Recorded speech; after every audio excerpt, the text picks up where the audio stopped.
The silence of the farmhouse was louder than any subway train Elena had ever heard. She stood in front of the mirror, her trembling hands trying to pin the white organdy prayer covering the cap over her hair for the very first time. Downstairs, she could hear the low murmur of the bishop's voice and the creak of the floorboards. As Caleb paced, his mother had said she wouldn't last the winter. His father had said an Englisher could never truly understand their ways. Elena looked at her reflection. The girl from the city was gone. But was the woman looking back strong enough to survive what was coming? She took a deep breath, smelling the scent of rising dough and wood smoke, and turned toward the stairs to meet her fate. The dawn broke over Holmes County, Ohio, not with a shout, but with a whisper. The mist clung to the rolling hills like a soft, woolen blanket hovering just above the newly plowed furrows of the fields. In the Yoder household, the day had begun long before the sun dared to peek over the horizon. The rhythmic swish-swish of milk hitting the metal pail was the only sound in the barn, a steady percussion to the waking world. Caleb Yoder rested his forehead against the warm flank of the Holstein cow, his hands moving with the practiced efficiency of a man who had done this every morning of his 22 years. The air smelled of sweet hay, damp earth, and the warm, comforting scent of livestock. It was a smell Caleb loved. It was the smell of life. It was the smell of order. But Caleb's mind was not entirely on the milking this morning. He was thinking about the chair he was building in his woodshop. It was a rocking chair, commissioned by a family in Millersburg, made of cherry wood that he had seasoned for 2 years. Caleb was a man of few words, but his hands spoke a language of their own. When he planed a piece of timber, when he joined a dovetail corner, he felt a closeness to the Creator that he sometimes struggled to find, even in the long Sunday church services. "Caleb!" The voice of his dead Amos boomed from the other end of the aisle. "The light is up. We must get the horses fed before breakfast." "Ja dead," Caleb replied, his voice low and steady. He stood up, patted the cow gently, and carried the heavy pails toward the milk-house. Life was simple. Life was good. The ordning, the set of rules that governed their community kept them safe. It kept the world out. It kept the chaos at bay, or at least, that is what Caleb believed. Miles away, chaos was exactly what Elena Rossi was experiencing. Her silver sedan was not made for the gravel backroads of Ohio. She had taken a detour, trying to find a shortcut to Cleveland to beat the traffic, guided by a GPS that seemed to have lost its mind. Elena was 21. But she felt 50. Her job at the marketing firm was eating her endless emails, Zoom calls, the pressure to be perfect, to be seen, to be loud. She gripped the steering wheel, her knuckles white. "Just get me back to the highway," she whispered, the radio blaring a pop song she had heard 1,000 times. And then it happened. A sharp bang, followed by the sickening sound of rubber flapping against the road. The car swerved, skidding into the soft shoulder of a ditch. Silence. Elena killed the engine. She stepped out into the crisp morning air. Her flat tire was shredded. She pulled out her phone. "No service," she groaned, holding it up to the sky.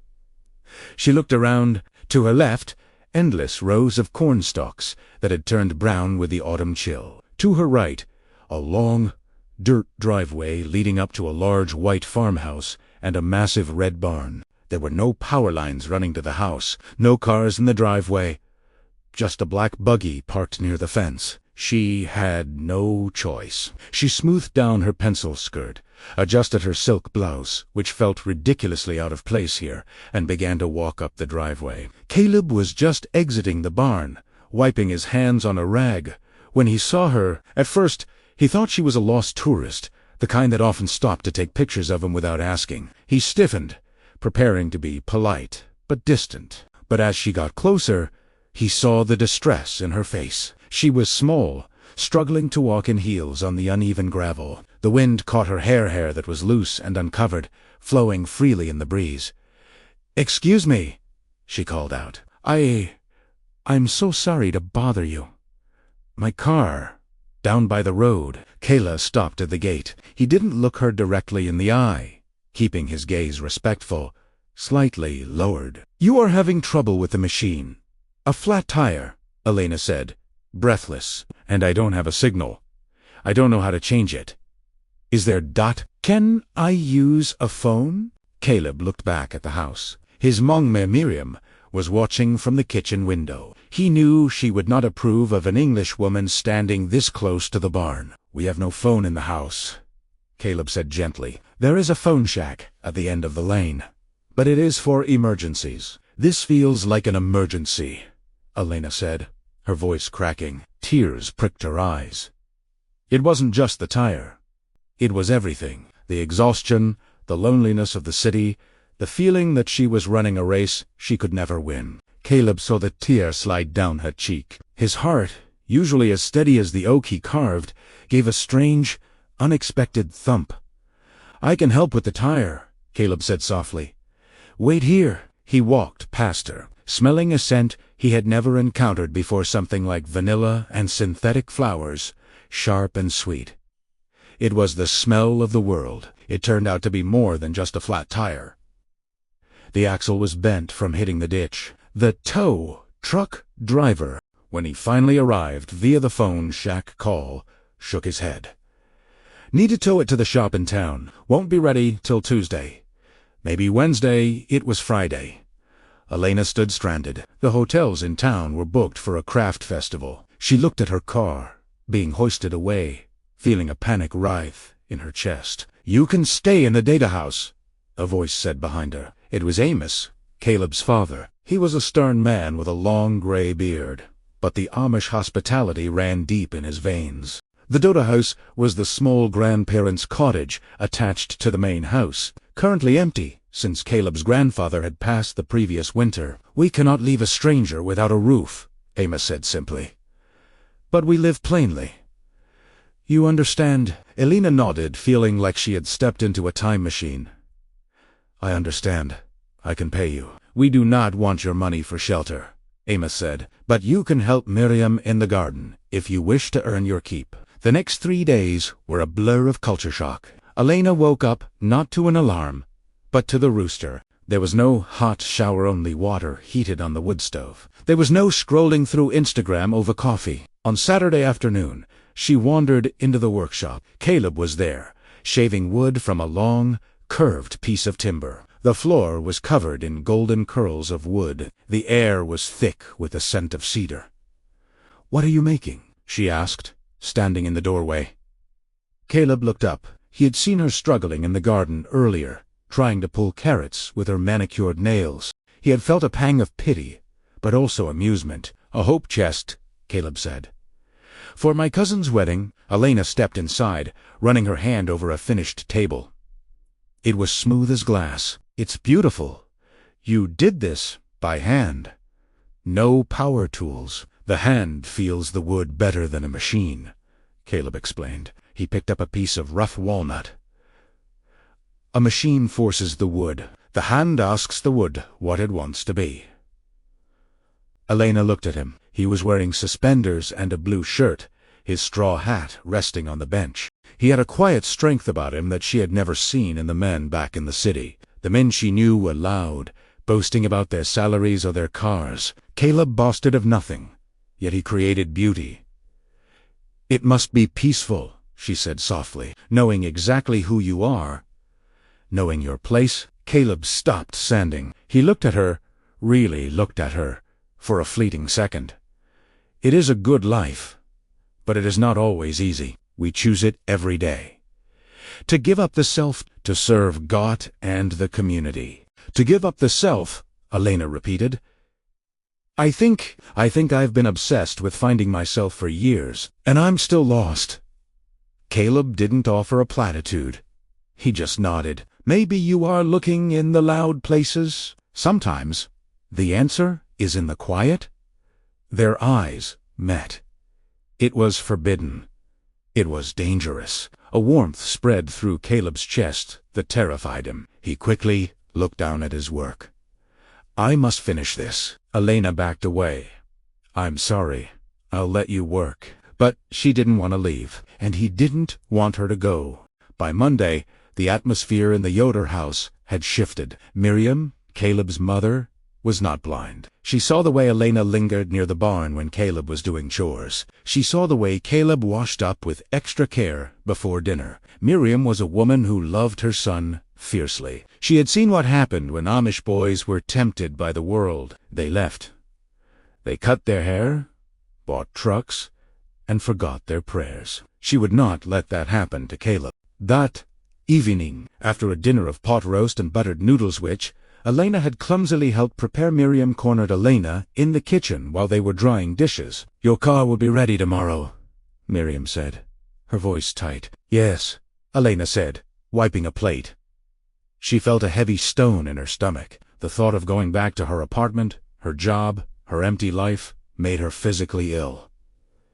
"It is best," Miriam continued. "You are a nice girl, Elena, but you are English. You do not belong here. And Caleb, ... Caleb has a path set for him. He is to be baptized soon. He is courting Sarah Miller." Elena froze. "Courting? It is expected," Miriam said firmly. "Sarah is a good Amish girl. She knows how to run a farm. She knows our ways. You are a visitor.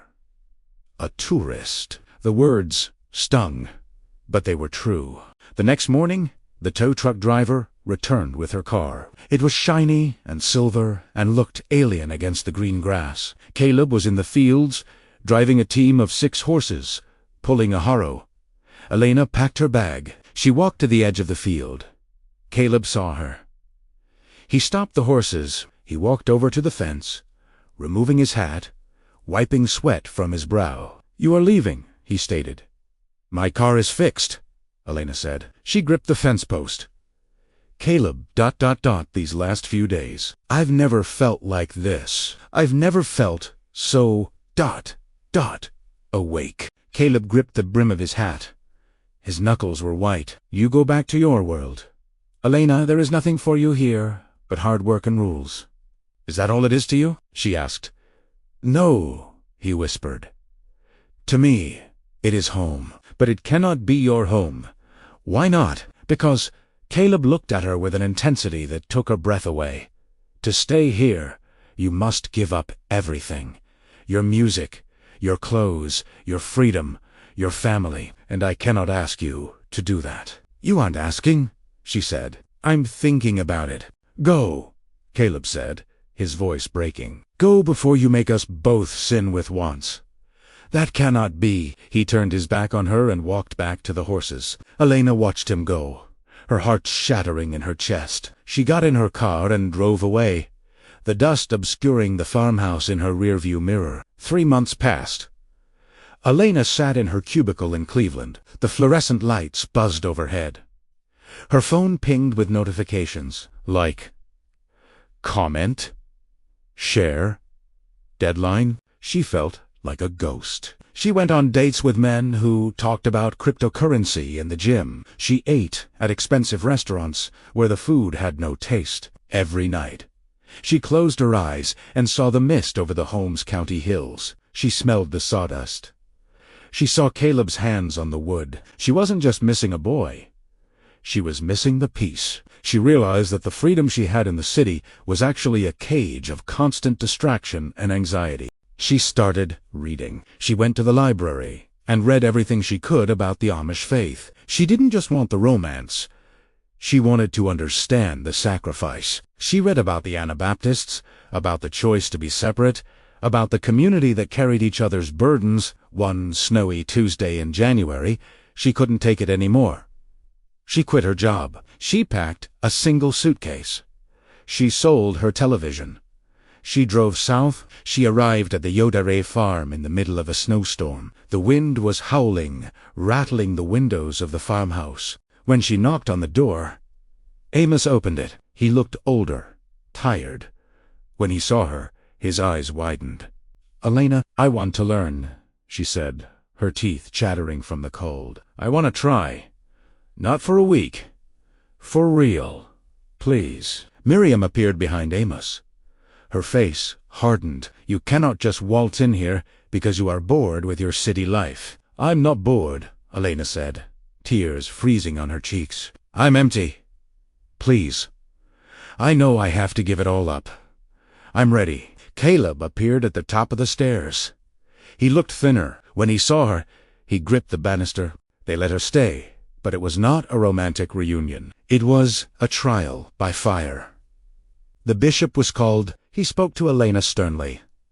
"If you do this, you become a seeker. You must dress plain. You must give me your phone. You must work, and you may not court, Caleb.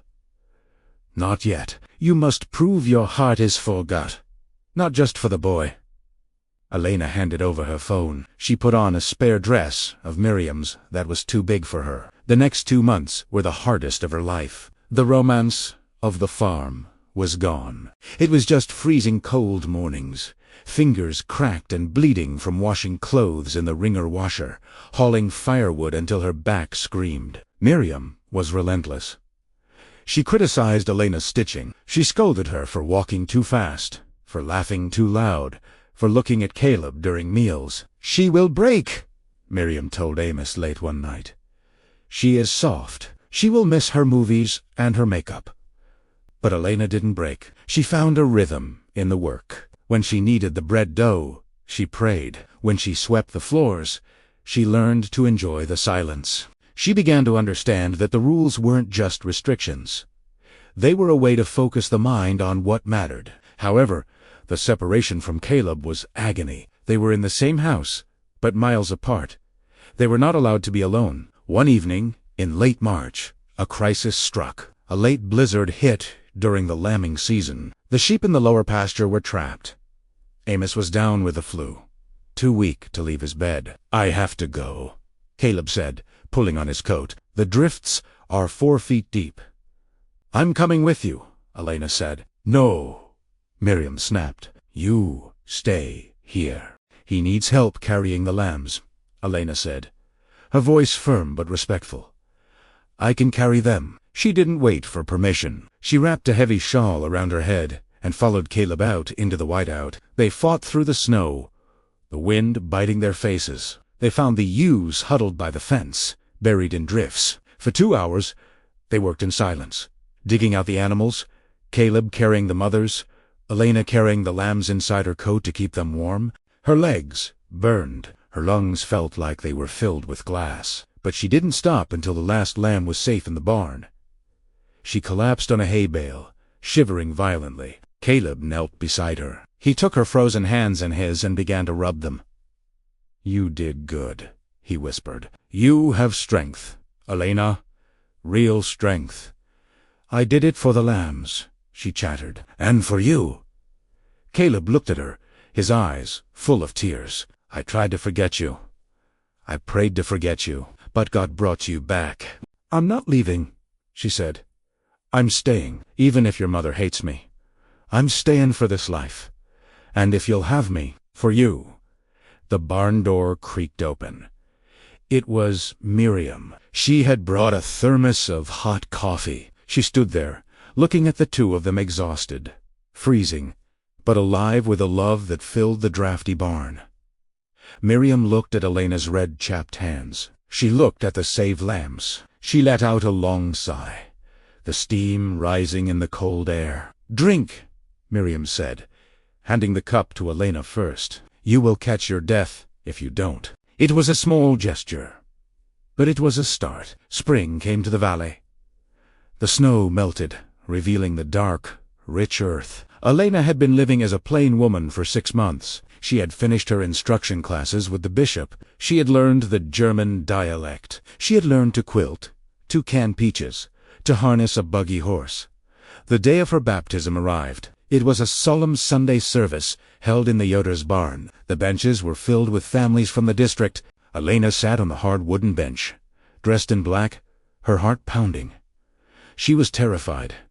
This was it. Once she made this vow, there was no going back. If she left after this, she would be shunned, cut off from the only people she now loved. The bishop stood before her. "Elena Rossi, do you promise to give up the world and its lusts, to live in peace and submission to the church?"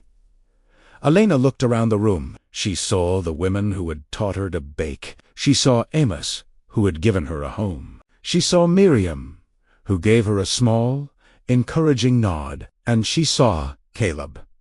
He was watching her with a look of pure, unwavering love. She didn't miss her phone. She didn't miss the city. She realized she had traded a life of noise for a life of meaning. "I do," she said, her voice clear and strong, with the help of gut. Water was poured over her head. She was no longer Elena, the city girl. She was a sister in the faith. 2 years later, the autumn sun was setting, casting a golden light over the cornfields. Just like the day Elena had first arrived with her flat tire, Elena stood on the porch of a small, newly built farmhouse on the edge of the Yoder property. She was wearing a deep purple dress and a black apron, her head covered by a crisp white cap. She held a baby on her hip, little Lucas, with his father's dark eyes and his mother's smile. Caleb walked up the steps, smelling of sawdust and honest work. He placed his lunch pail on the railing and took the baby from her, kissing the child's forehead, then looking at his wife. "The corn is ready," Caleb said. "We harvest tomorrow." "My parents are coming to visit next week," Elena said. "They are finally ready to see the baby. They said they will park their car at the end of the lane." Caleb smiled. "We will welcome them. Perhaps they will like the quiet, too." Elena leaned her head on Caleb's shoulder. They watched the buggy of a neighbor pass by on the road, the clip-clop of the hooves, the only sound in the twilight. She thought about the girl in the silver car who had crashed into the ditch. She felt a distant pity for her. That girl had been searching for something she couldn't name. Elena looked at her husband, her child, and the land that sustained them. She had found it. "Supper time," she said softly. "Ja," Caleb replied. "Let us go in." They turned and walked into the house, the kerosene lamp in the window glowing warm and bright against the coming night.